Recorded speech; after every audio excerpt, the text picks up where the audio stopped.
But anyway, we got to get this California corner in here before we run out of time. We do, but then I just added something at the end that we have to do.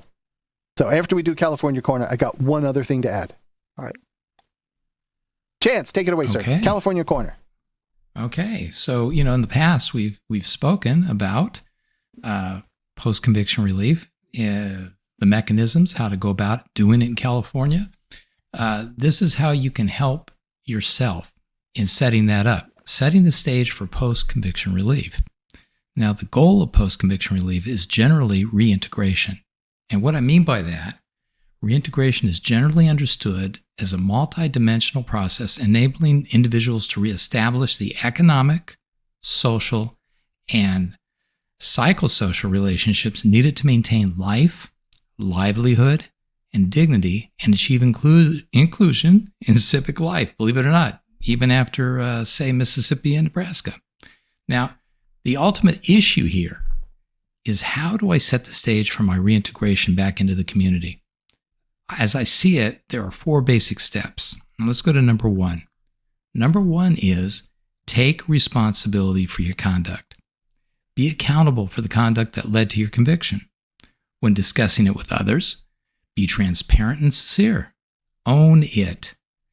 As the late, great Jimmy Buffett might say, some people claim there's a woman to blame, but I know it's my own damn fault. Own it like that. Taking responsibility may happen instantly or maybe a process, but one thing's for sure.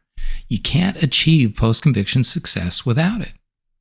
Well, Chance, why not? Why can't you do that? Why can't you achieve post-conviction success without it? Well, not just because it's the first step in my analysis here, but because a person who refuses to take responsibility is seen as being in denial, and as such, a threat to the community's safety. So there's no moving past this point. What if it's not denial, but rather an actual claim of actual innocence? Now, that's a different story for another time. For our purposes today, we are presuming guilt, and with that in mind, let's move to step 2. Be remorseful. Remorse is an emotional expression of personal regret felt by a person after they have committed an act which they deem to be shameful, hurtful, or violent. It is closely allied to guilt and self-directed resentment. Remorse is deep regret or guilt for a wrong committed. What is the lack of remorse, and why is taking responsibility so important? Now, it's kind of counterintuitive, but it is a lack of remorse is a complete lack of conscience, lack of empathy, guilt, or shame. A psychological evaluator views these traits as an antisocial personality disorder, sometimes called sociopathy, which is a mental health condition in which a person consistently shows no regard for right and wrong and ignores the rights and feelings of others.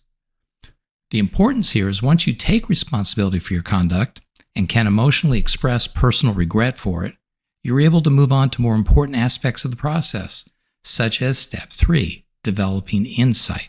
And let's move on to developing insight. Insight, for our purposes, is being able to see or understand something clearly, such as what caused you to act out and commit a crime. Is this just as important as taking responsibility and showing remorse? Yeah, actually, Larry, it's more important. Being accountable for what you did and deeply regretting it does not reduce the risk of reoffense. However, understanding why you did it does. In other words, you can't prevent a reoccurrence if you don't know why it occurred in the first place. And let's take another song here by Steely Dan. Steely Dan says it best. You go back, Jack, do it again. We'll turn round and round. You go back, Jack, do it again. Shouldn't this be kind of a fairly easy task? Well, we're good at helping professionals establish psychological or physiological factors such as lifestyle, addictions, impulses.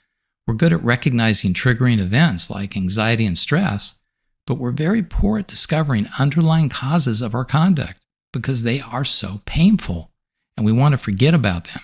Who wants to tell a complete stranger, like a psychologist or a probation officer or an evaluator, that their father beat them, that their mother abandoned them, and that as a result of that, they're angry, insecure, and engage in inappropriate behavior and toxic relationships? because they are constantly seeking acceptance and attention by any means necessary. I mean, but here's the thing.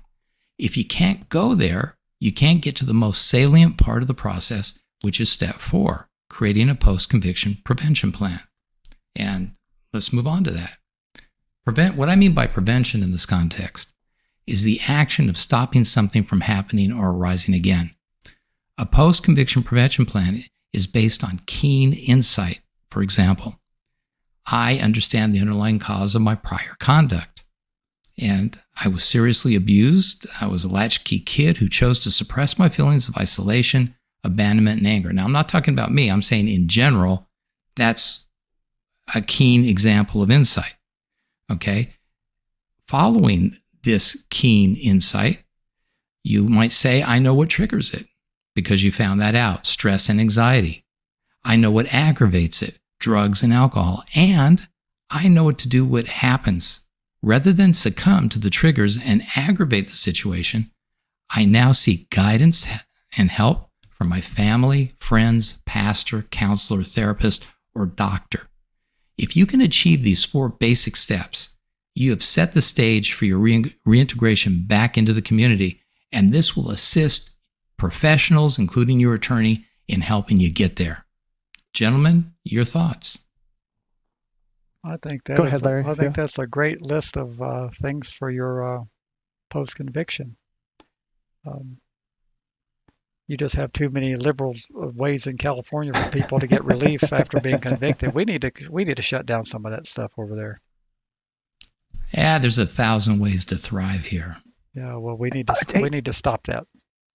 Hey, Chance, in what you've outlined, is there, like, I am a non-religious person and do not attend any sort of religious institution that would then vouch for my character, so to speak. And I find that to be discriminatory on its own, probably for a different conversation. But how does somebody going through these steps, does it help them in having you represent them in building like the packet for them to get relief, that they're doing the right things as a citizen, etc.? Yeah, I mean, this is the basic foundational building blocks for that. And yes, you don't have to necessarily be affiliated with a religious group. There are so many, and there are so many different ways to develop this and document this process, which I think you're asking me. So yeah, there's many ways. People hire me to help them do that. And but we start with these basic building blocks. The reason I bring it up now is because every time I get a call or someone asks me about this, or I start off on a path with someone, say that I'm consulting with, they none of this stuff, is very clear to them, and it takes time to really explain it to them. And I think it's beneficial to know these at least these 4 steps. I gotcha. I'm thinking of where all the different, like, it just, I was alone for almost entirely. So it's like, to me, it was beneficial that there was nothing to report on, that obviously there weren't any tickets of any kind, no speeding or anything like that. It's like, hey, I'm going before the judge, and I hope there's nothing to tell them, because then that would be good. It's good, Andy, but it's expected. You're expected to do that. Of course. Everybody's expected to do that. What I'm talking about is beyond that expectation, thinking outside the box, continuous work on issues that show that you are committed to the idea of rehabilitation and reintegration. That is where the rubber meets the road. Very good. I don't have anything further there. Do you, Larry? I do not. Thank you, Chance, for that. You're welcome. You've been listening to FYP.